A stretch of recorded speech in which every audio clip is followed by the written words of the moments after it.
Hello everyone, hope you all are doing good. Yes, so today we would be starting the chapter number 14, that is some natural phenomena. Okay, so in this chapter, first of all, we would be studying about the natural disasters. Okay, so what are actually the natural disasters? Some of these natural phenomena, okay, natural phenomena means the things which occurs naturally.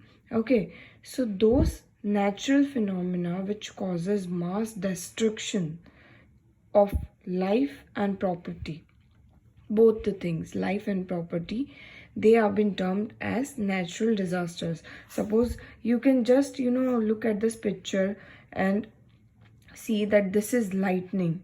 This is the consequences due to lightning, and this is the earthquake. So both of these we would be studying in this chapter. Okay, so before that I'll just let you know what topics we would be discussing under this chapter are: electric charge, method of charging an object, detection of charge, flow of charge, and earthquake. So we would be studying all of these topics here. So first we would be studying electric charge. Okay, so what is charge? So have you ever noticed during the winters when you comb your hair and you see that your hair often stands up? So that is because of the charge. Okay, suppose there is a scale, there is a steel scale, and you rub on your hair, and after that you see that your hairs, when you are bringing that scale far, so your hair starts to stick to it. Okay, so this is the way. Now, properties of electric charges. We know that electric charges do have their own properties. Suppose some of the charges, like and unlike, according to that, they repel and they attract. Unlike charges, they attract, and like charges, they repel. Okay, so this is the way the properties. See, like charges, they repel each other, and unlike charges, they attract each other. So this is the property of electric charges. Now we have to test the charges. Now how we test the charges? That whether it is a negatively charged substance, a positively charged substance, or a negatively or neutral substance. Okay. Suppose if an object is tested and is attracted by both of the charges, both the positively and negatively charged objects, then it is a neutral object. Okay, if it has been attracted by both of the charges, positive and negative. If suppose an object is tested to be positively charged, when it is attracted by the negative charged object. Okay, if an object is attracted by the negative charges, okay, then that object particularly is positively charged one. Vice versa, if an object is if an object has been attracted by the positive charges, then it is a negative charged object. So this is the whole through which we can test the charges, that what charge it is. Okay, then further we would be studying about methods of charging an object. Okay, so here I would just give you the three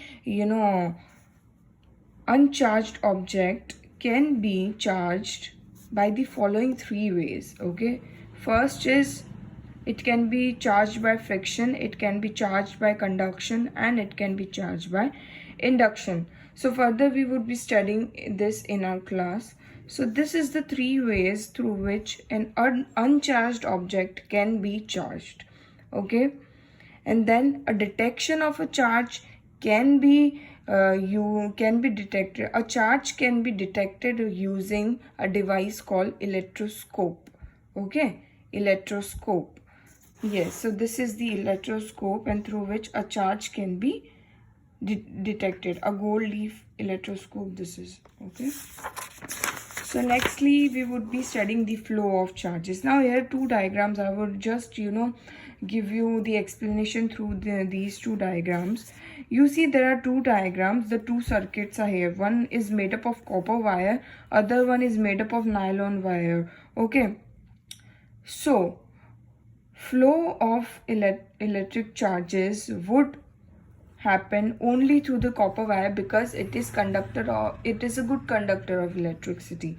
Okay, and that is why the bulb is glowing here, but the bulb is not glowing here. Why? Because nylon is not a good conductor of electricity and it doesn't allow electric charges to pass through it.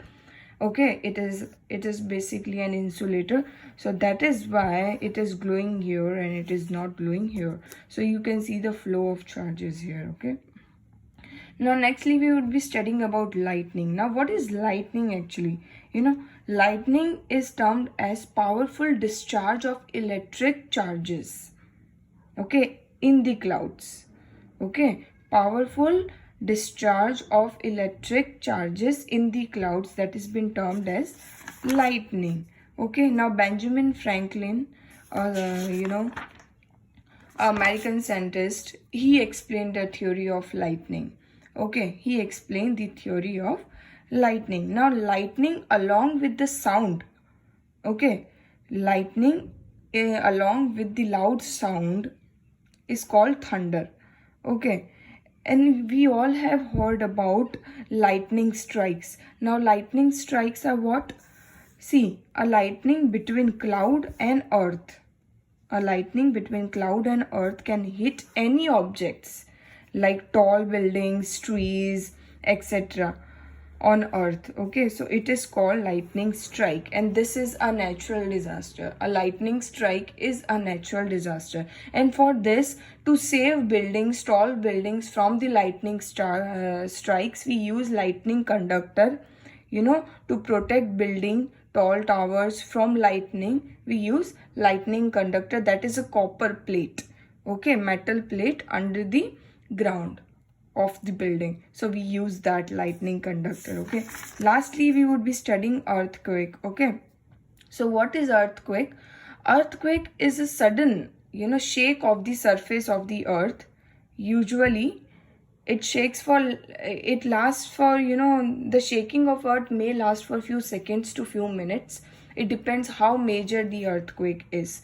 Okay, earthquake is also known as quake, tremor or trembler. Okay, so why this earthquake happens? Okay, the waves which are shattered in all the directions, that have been termed as seismic waves. Okay, and the earthquake, I'll just give you a short explanation. Earthquake happens due to the stress which is developed under the tectonic plates.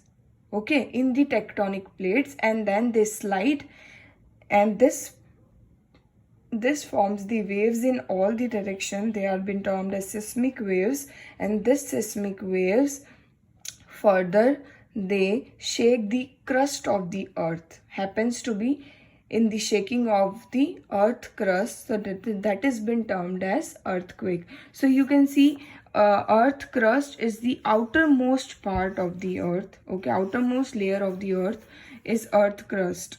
Okay, outermost layer. Then there is mantle, then there is inner core, outer core, and then there is inner core. Okay, so earthquake seems to be happen in the mantle layer, and then the results of shaking of the earth happens to be due to the seismic waves are shown on the surface of earth crust. Okay, so this is totally about earthquake. Okay, now next we will be studying about the origin of earthquake. Okay, so see, the earthquake, the point inside the earth where earthquake originates is called focus of the earthquake, and the line which is perpendicular to the focus, that has been termed as epicenter. This has been termed as epicenter. Okay, an earthquake is measured through seismograph. This is the seismograph, and through this earthquake is measured. Okay, now effects of earthquake can be loss of human and animal, loss of life of humans and animals, destruction of building and bridges, destruction of towns and cities, causes landslides, right? how can we protect? How can we protect and what are the precautions we can take during the earthquake is, if possible, move to an open space immediately. Do not stay under the tree, electric post or any such tall buildings. If traveling, come out of bus or car. Okay, if trapped inside a building, take a shelter under the table and do not move here and there. Do not touch electric appliances or running water. So this is all about this chapter. Kindly please let me know if you have any sort of doubt in it. Rest we'll be discussing in the class. Thank you.